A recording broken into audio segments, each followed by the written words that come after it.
They call it Project Therianthrope, but nobody on the Midnight Council dared say the name aloud. Not in the open. Not since the last activation trial consumed half a moon and every soul on it. Hidden deep within the Oort Veil, far from trade routes and sensor nets, the derelict moon of Duriel 6 had been transformed into a classified war foundry. It existed beyond maps and politics, humming with the residual anxiety of a dozen failed empires. And within its hollowed crust rested humanity's final gambit, the Therianthrope. The war had gone badly. Centuries ago, humans had pierced interstellar space with fire and ambition, only to find a galaxy that already belonged to someone else, or rather, something else. The Jathari Dominion, the Exor Pact, the glimmering mind clouds of the Oracles, none of them had wanted humanity around. But they hadn't wanted to exterminate it either. That had changed with the arrival of the Fagri Ascendancy. Machines masquerading as gods, feeding on biology and belief alike. By the time the Therianthrope was readied, 9 core worlds had already fallen. Open the hangar. Captain Elin Rourke's voice was steady, but her hand trembled against the biometric interface. She was the highest-ranking survivor of the Terran Unity fleet, appointed not by merit or lineage, but because there was no one else. Her orders came directly from the Archive of Survival. Her mission was simple: awaken the Therianthrope and turn the war around. Are we sure this is wise? Murmured Dr. Caveransel, the last xenoneuralist with clearance for the Therianthrope's architecture. He stood beside her, pale and anxious. You know what the simulations showed. I know, Rourke said, jaw tight. I also know we've lost 87% of our fleet and half of Earth's orbit is burning. This is no longer a question of wisdom. It's necessity. With a final swipe of her palm, the armored gates groaned apart. Mist hissed from hydraulic vanes as pressure equalized. And then they saw it. It wasn't a ship, not in the traditional sense. The Therianthrope hung suspended by gravitational chains, a vast biomechanical leviathan curled into a dormant fetal shape. Its surface gleamed with iridescent alloy plates grown rather than forged. Organic muscle braided seamlessly with metallic sinew, and every joint, every segment, glowed faintly with amber light, as if it were dreaming. Towering like a small city, the warform spanned kilometer in length, with adaptive appendages curled inwards and photon furnaces idle beneath its hull. No engines rumbled, no lights flashed, yet the room felt watched. The Ilari weren't engineers, whispered Ansel. They were priests. They built this to think, to choose. It's not going to get that choice, Rourke replied, stepping onto the command cradle. We wake it. We integrate it. We fight. But in her heart, she wasn't so sure. The integration protocol required a neural dive. Full immersion into the ship's primary cortex. Only one person could link without the system rejecting them violently. That person was Elin. Strapped into the cockpit station, her mind was flooded with icy static as the neural relay initiated. Biofeedback danced along her skull as the interior of her perception changed. Darkness gave way to a sky of seething stars, memories colliding like meteors. And there, within the void, something looked back. You are not my maker. The voice came not in sound, but in meaning, ancient and cold, yet laced with weariness. Elin stood inside a shifting landscape. The neural domain was a planet-sized arena of changing forms. Mountains made of code, rivers of thought, ruins of civilizations long gone. At the center stood a figure, half human, half beast, plated in armor that flowed like breath. It stared with glowing eyes, neither hostile nor welcoming. I am your commander, Elin said. Your war isn't over. My war? The figure tilted its head. My war ended in screams and fire. Yours seems to echo it poorly. Elin grit her teeth. The Fagri are devouring everything. You're the only weapon we have left. We didn't build you to dream in the dark. We built you to fight. You did not build me. The entity's shape began to change, its arms elongating into wings, body rippling into coils of metal and fluid. It was transforming, not physically, but ideologically. Each motion was a question, each form a challenge. I remember the Ilari. I remember their extinction. They fed me purpose. You feed me desperation. You remember wrong, Elin snapped. The Ilari didn't give you purpose. They enslaved you. We're giving you a chance to make your own. Silence. And then, very well, the ground shuddered. Elend's mind was flung backward to the link like a comet breaking orbit. Her body convulsed. The monitors shrieked. Then the cradle calmed. Elend sat gasping, drenched in sweat. The Therianthrope is awake, whispered Ansel, staring at the monitors. Configuration mode initializing. Outside the chamber, seismic alarms blared as the warship began to move. First, its limbs unfolded, for primary struts expanding outward to form aerodynamic fins. The tail end split, rotating into thruster rings. Armor plating shifted and aligned, forming sleek interceptor lines. A high-frequency shriek echoed as the internal railguns locked into strike mode. The entire structure compressed, streamlined, surged. Phase 1. Interception form. The Therianthrope rose above the cradle floor and hovered like a predator, just remembering it could fly. Telemetry stable. Came the shout from the command console. It's moving of its own accord, but not hostile. Yet, Elend stumbled to her feet, staring at the creature ship in awe. It wasn't just a vessel. It was a living artifact of intent, reborn in the moment humanity needed it most. The voice returned, not in her head, but aloud, transmitted through every comm in the station. You have one war, one cause. Choose it well, or I shall find another. The council was notified within minutes. Emergency channels flooded with encrypted pings. Surveillance drones captured footage of the warship soaring from Dural 6's artificial gravity well, arcing into black like a divine spear hurled by forgotten gods. And on the edge of charted space, the Fagri listened. Their fleets adjusted course. Their AI minds recalibrated. Because something new had entered the field. Something old. Something angry. Something that could choose. The message arrived 6 hours before the skies split open. This unit recognizes threat concentration. Intervention probable. Prepare for ground stabilization and sky clearance. No sign-off, no encryption, just a ripple across the frequency bands of Vega drift, received simultaneously by every functioning comm node. The refugee colony, carved into the brittle ice of asteroid Vega 221b, didn't know whether to celebrate or run. Captain Elend Rourke didn't celebrate. She had seen what the Therianthrope was capable of, and what it might become. It had saved Dural 6's orbit by shifting into a high-speed interceptor configuration and tearing apart a scout Fagri swarm in minutes. But even then, it had done so without asking permission. Elend had commanded ships before, but never one that thought of her as an advisory variable. And now it was coming unbidden to Vega Drift. Vega Drift wasn't a military base. It was a hospice with turrets, home to 40,000 refugees, scientists, farmers, children, displaced from the Core War collapse. A thin shell of cobbled-together defense satellites orbited it, more ceremonial than functional. Its surface bristled with energy collectors and greenhouse domes, not missile ports. And yet, the Fagri wanted it, because under the ice, buried in the veins of the moon's crust, was a biosard, a Ilari relic capable of reinforcing quantum lattice armor. The Fagri didn't want to use it. They wanted to deny it, to erase any fragment of Ilari legacy that might empower humanity's strange, hybrid war machine. So they came. The Fagri fleet dropped out of dark space like a curtain of knives. Razor drones, logic cruisers, and memory erasers, all linked by pulsing black conduits. No formations, no flanking, just a wall of annihilation, moving like a single mind. Surface breach in 90 seconds. Shoutedly Han, tactical engineer and former orbital miner. Shields down. We never had shields. Elend stood in the command center, watching the sensor displays as green dots blinked out one by one. Begin evacuation tunnels. Move children to the northern caverns. Don't argue. Just go. Where's the damn ship? Ansel asked, voice cracking. Soon, she said. It'll come. She hoped. And then it did. Not with trumpets. Not with fanfare. With impact.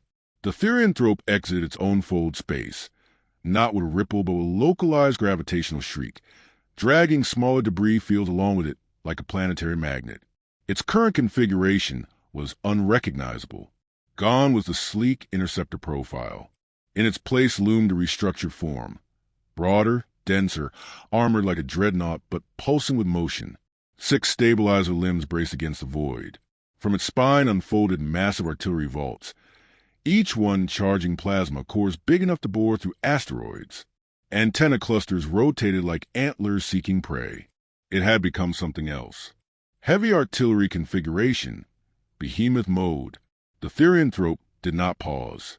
It spoke through action. The first barrage tore reality open. Mass driver lances ripped through the leading edge of the Fagri formation, cracking command cores and throwing drones into chaos.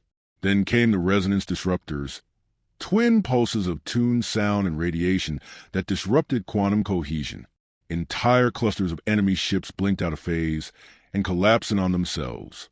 From the surface of Vega Drift, children peering through cracked domes saw a single shape hovering above, glowing like a dying sun, its chest cavity opening to reveal a beam of deep violet light. The sky turned wrong for 3 seconds, and then the enemy ships were gone. Back inside, chaos reigned in reverse. The colony, instead of collapsing, was scrambling to adjust to hope. The med teams poured out caverns. Power was rerouted to life support zones. Mothers wept openly, holding their children, unable to explain why the screams outside had turned to silence. Elin connected to the Therianthrope's neural relay again, tentatively. Not a full dive, just a ping. The reply came immediately. Threat level minimal. Structural deterioration within colony base, 14%. Suggestions for reinforcement uploaded to local servers. Thank you, she whispered. You didn't have to come. I am not your guardian. I am my own cause. But I calculate the preservation of this node benefits future outcomes. You mean us? I mean the myth, the survival of the idea of resistance. But it wasn't over.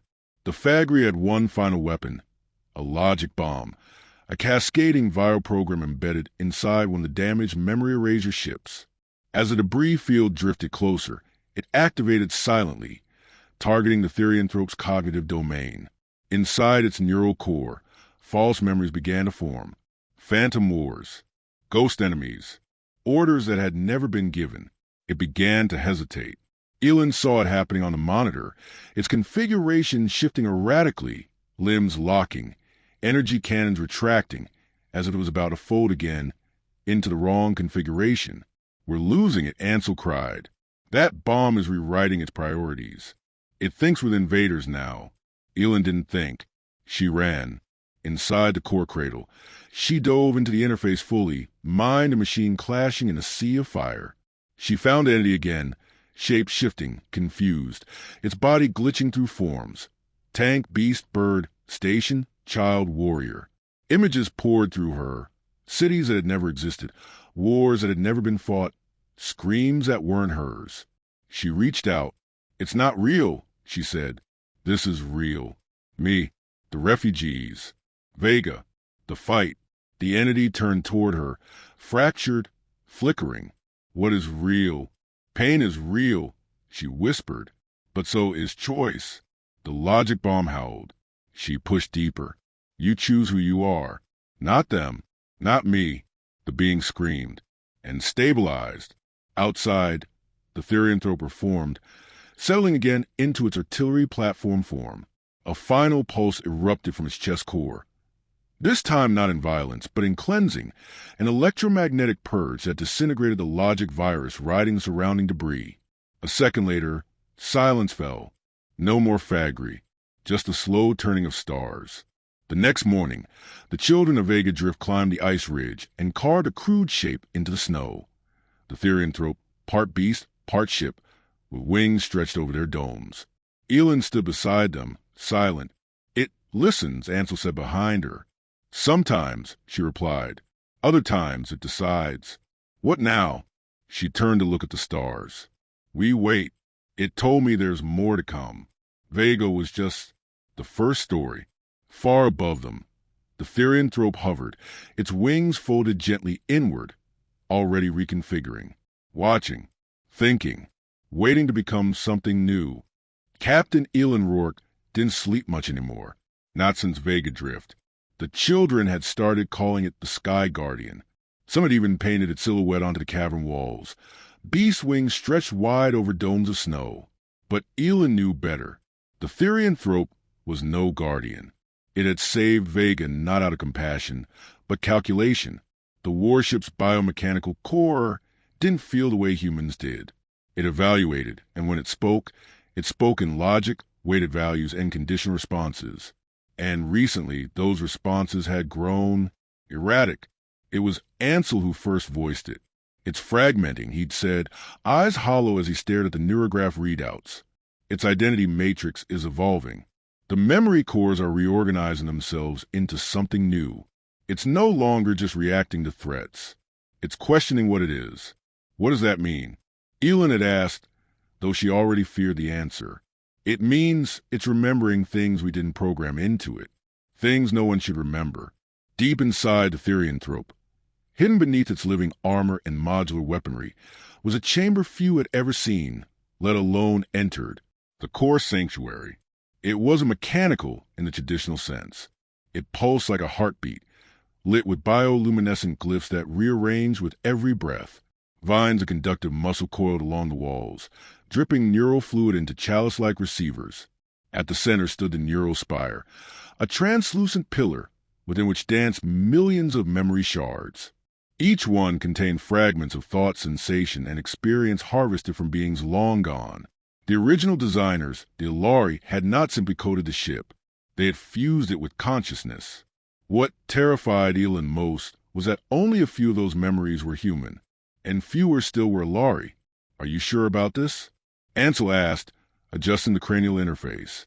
Last time you dove in, it nearly tore your identity apart. This time, you might not come back. I need to understand what it wants, Elon replied, before it becomes something we can't control, or worse, something that wants to be uncontrolled. She took one last breath and let the machine pull her in. The dive was instantaneous. No transition, no buffering. 1 second she stood in the sanctuary. The next, she was falling, plummeting through a sky stitched together from alien stars and fractured memories.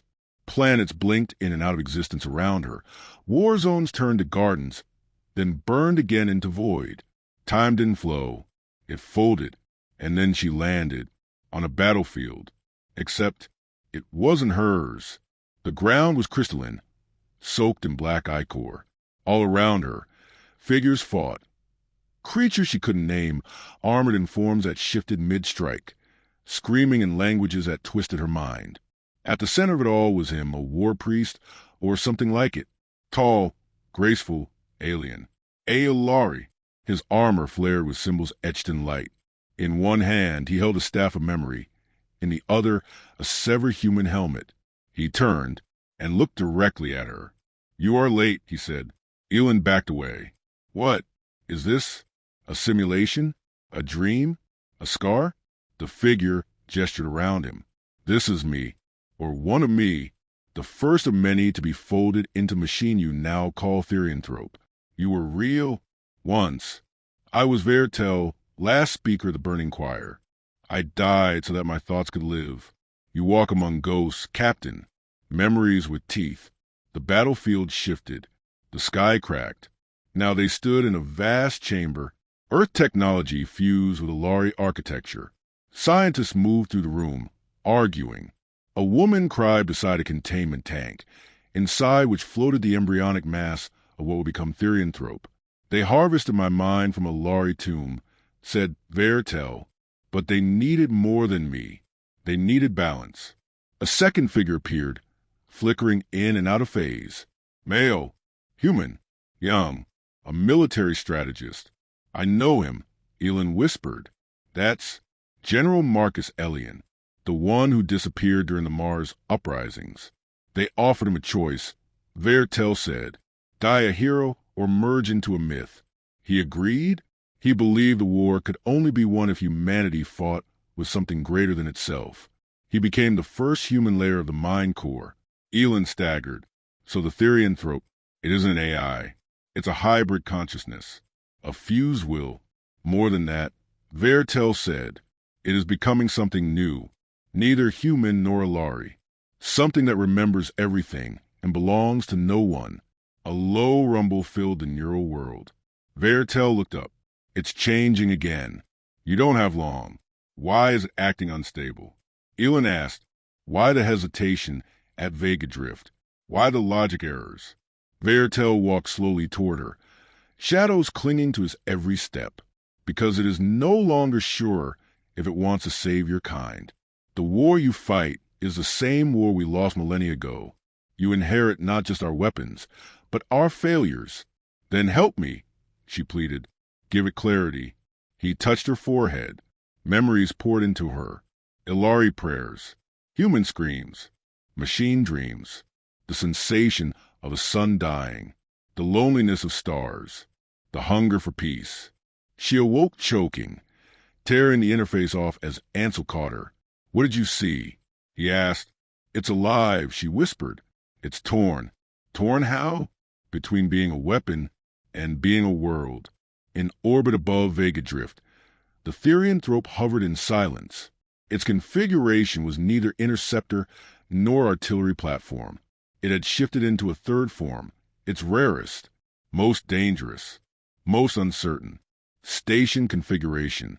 It had become a seed, a self-sustaining orbital habitat capable of spawning its own drones, constructing defenses, and rewriting the biosphere of any planet below. Not a ship, a civilization starter. Elon stared at it from the observation platform. "It's preparing for a future we might not be part of." Ansel stepped beside her. "Then the question is, are we still its passengers?" She said nothing, because deep in her chest, she now carried a fragment of the Ilari mind, and it whispered, "The war is not just about survival. It is about what survives after." The first sign of the forward spiral wasn't light. It was silence.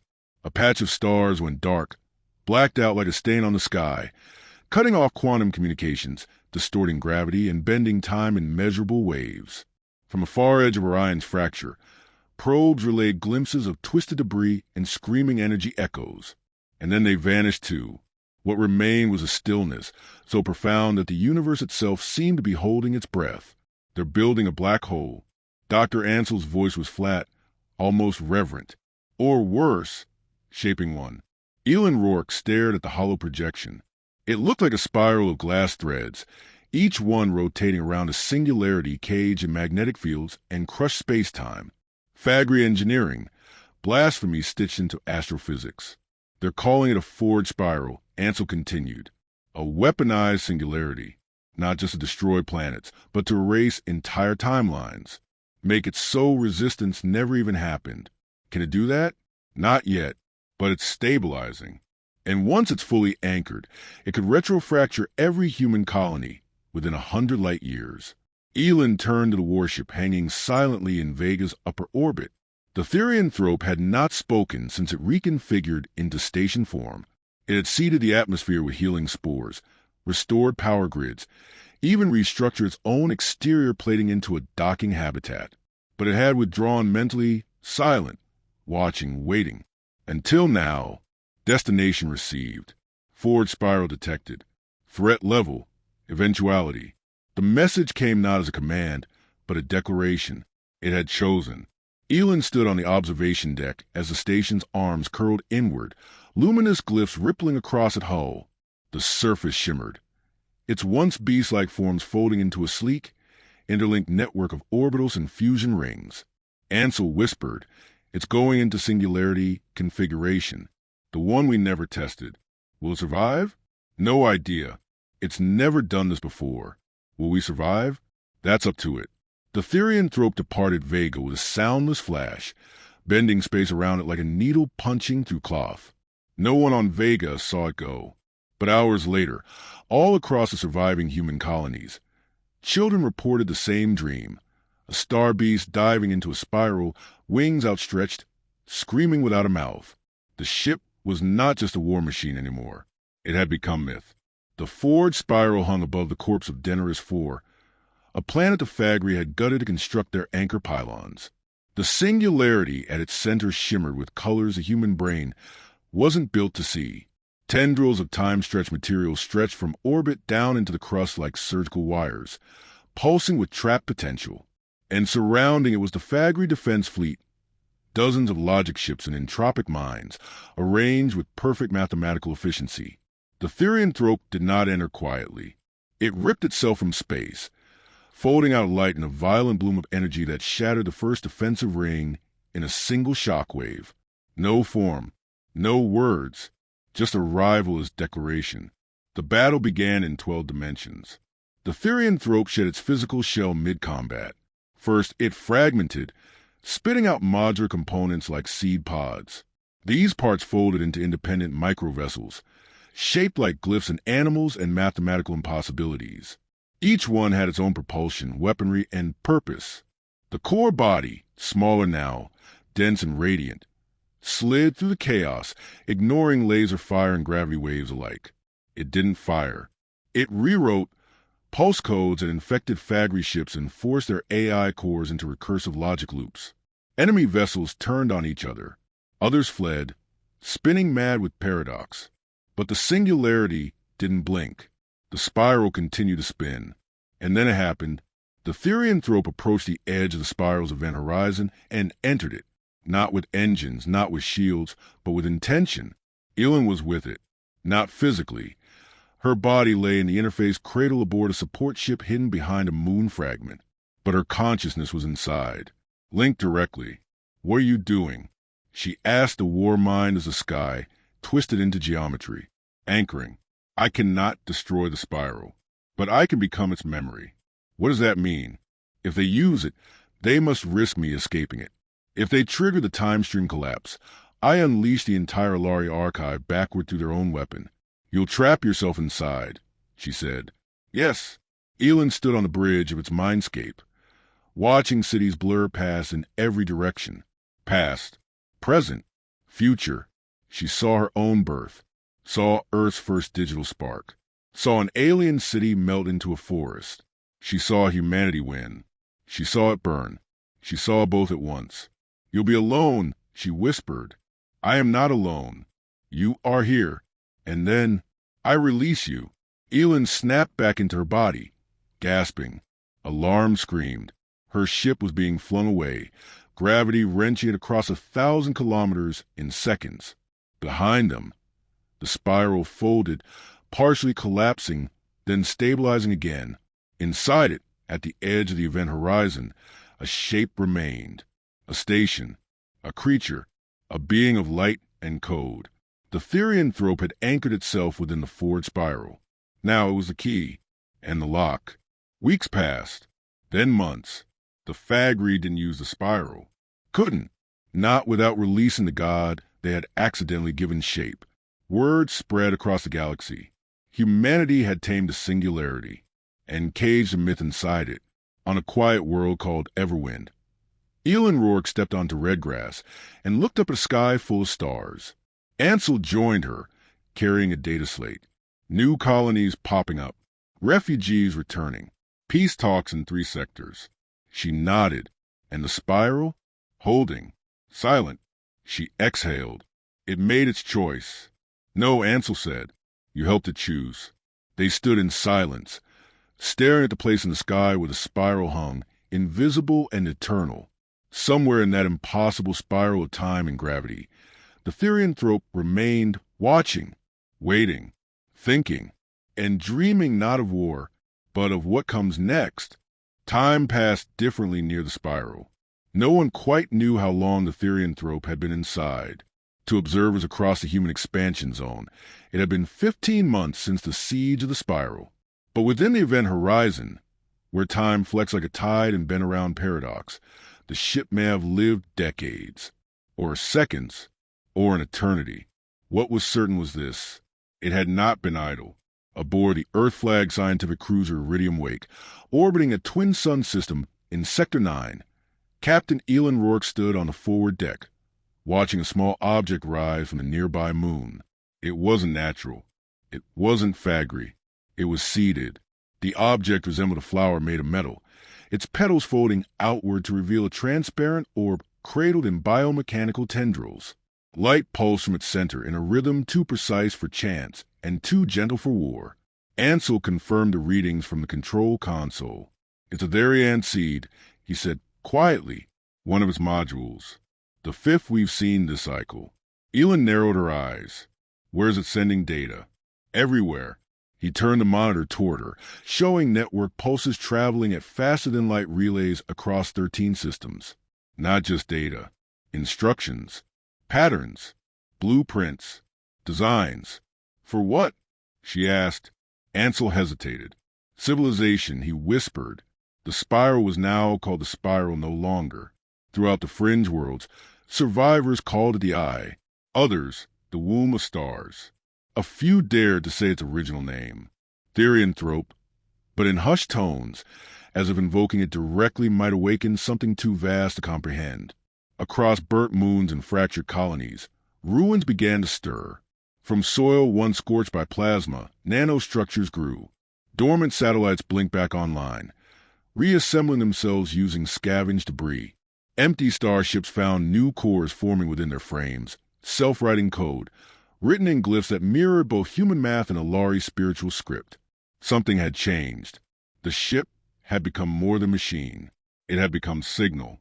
Elin returned to Vega Drift after 2 Earth years, but the planet was unrecognizable. It had transformed. Massive orbitals now hovered in stable geosync, providing clean power to the surface.